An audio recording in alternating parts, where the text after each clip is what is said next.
জুলাই সনদের ভিত্তিতে আগামী জাতীয় নির্বাচন এবং পিআর পদ্ধতিতে ভোট গ্রহণ সহ ৫ দফা দাবিতে আন্দোলনে নামতে যাচ্ছে জামায়াতে ইসলামী সহ কয়েকটি ইসলামী দল।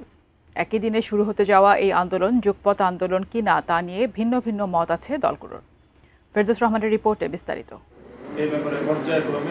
জুলাই সনদের ভিত্তিতে আগামী জাতীয় নির্বাচন ও জাতীয় পার্টি নিষিদ্ধ সহ ৫ দফা দাবিতে রোববারই সংবাদ সম্মেলন করে রাজপথে নামার ঘোষণা দেন বাংলাদেশ খেলাফত মজলিসের আমির মাওলানা মামুনুল হক। আমরা মনে করি যে এখনই উপযুক্ত সময় জুলাই সনদ বাস্তবায়নের। সোমবার জামায়াতে ইসলামী সহ আরও ৩টি দল একই রকম ৫ দফা দাবিতে একই দিনে রাজপথের কর্মসূচি ঘোষণা করে, যার মধ্যে জুলাই আন্দোলনের ভিত্তিতে নির্বাচন, পিআর পদ্ধতিতে ভোট গ্রহণ, নির্বাচনে লেভেল প্লেয়িং ফিল্ড নিশ্চিত করা, জুলাই গণহত্যার বিচার এবং স্বৈরাচারের দোসর দল হিসেবে জাতীয় পার্টি ও ১৪ দলের কার্যক্রম নিষিদ্ধের দাবি রয়েছে।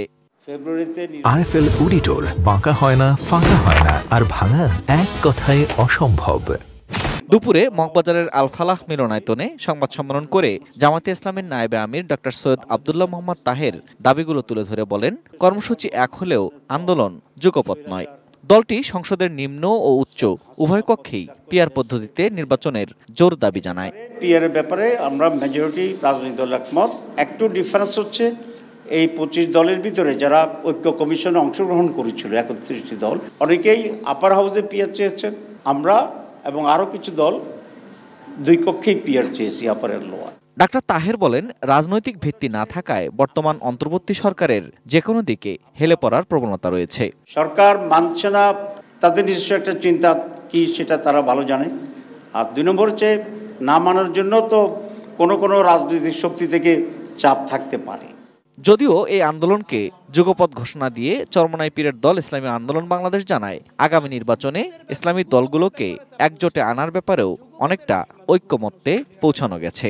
আমরা বলেছিলাম ইসলামী দলগুলো আমরা একটা বাক্স দেওয়ার ব্যাপারে আমরা এটা ঘোষণা দিয়েছি, আমরা চেষ্টা করছিলাম এবং আলহামদুলিল্লাহ সেটা অনেকটাই কাছাকাছি। এরকম একটা পরিবেশ আল্লাহর রহমতে অনেকটা তৈরি হয়েছে। দুপুরে একই ধরনের কর্মসূচি ঘোষণা করে খেলাফত মজলিস।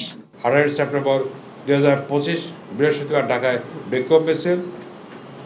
19 সেপ্টেম্বর 2025 শুক্রবার দেশের সকল মহানগরীতে বিভাগীয় শহরগুলোতে বিক্ষোভ মিছিল। 26 সেপ্টেম্বর 2025 জেলা উপজেলায় বিক্ষোভ মিছিল আয়োজন করা। এই 3টি কর্মসূচি আমরা করেছি। Ferdous Rahman, ATN news, Dhaka.